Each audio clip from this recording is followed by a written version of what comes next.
Hello everyone and welcome to the Crypto Session Brief. We're on Tuesday the 11th of April 2022.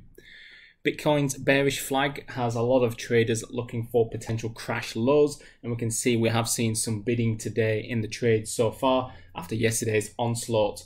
However, after piercing that 50-day moving average, the yellow average that you're seeing on my charts there, the question is, have we still got a little bit further to go, potentially into the bottom of that channel that we're looking at right there, right now?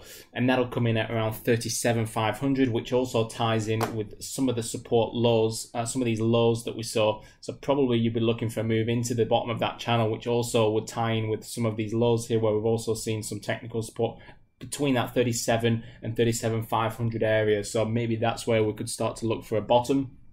But if they can hold on to the 40 handle, of course, 40 providing providing more of a psychological handle to try and keep above and hold above, and you can see they're trying to do that right now, just ticking above the 40k handle almost as we speak. An overhead test could come in the shape and form of a move back into that 50-day moving average, which comes in at just below 42,000 today. And anything above that, if we were to get a daily close above that, well, I mean, that'll be a full fade of yesterday's onslaught, but it'll also mean a shift in the overall macro environment of which we've seen over the past couple of weeks, and that's been a really hawkish Fed. And today, with the CPI print coming out, a hotter than expected CPI print. I mean, if we see a 9 in that headline figure by any chance, I think risk assets are going to be taking another hit to the downside, because again, that'll just suggest that the Fed are even further behind the curve and need to ramp up the tightening and speed up everything that they've been already quite hawkish about regardless. So we await that.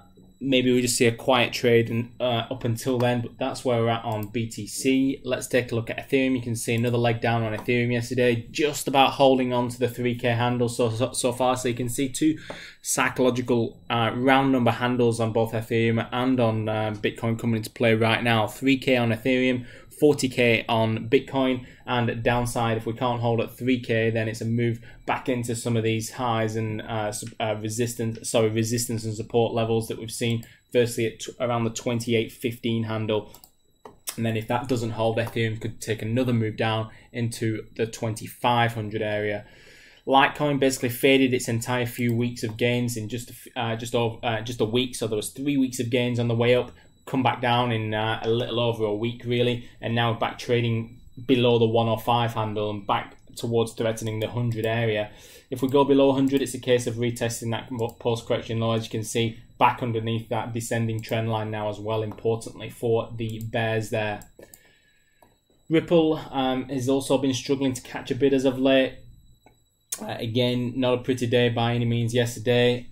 Bid so far after a bounce off 0.6845, reached our downside target. I said, well, we'd see some profit taken there and a potential reversal.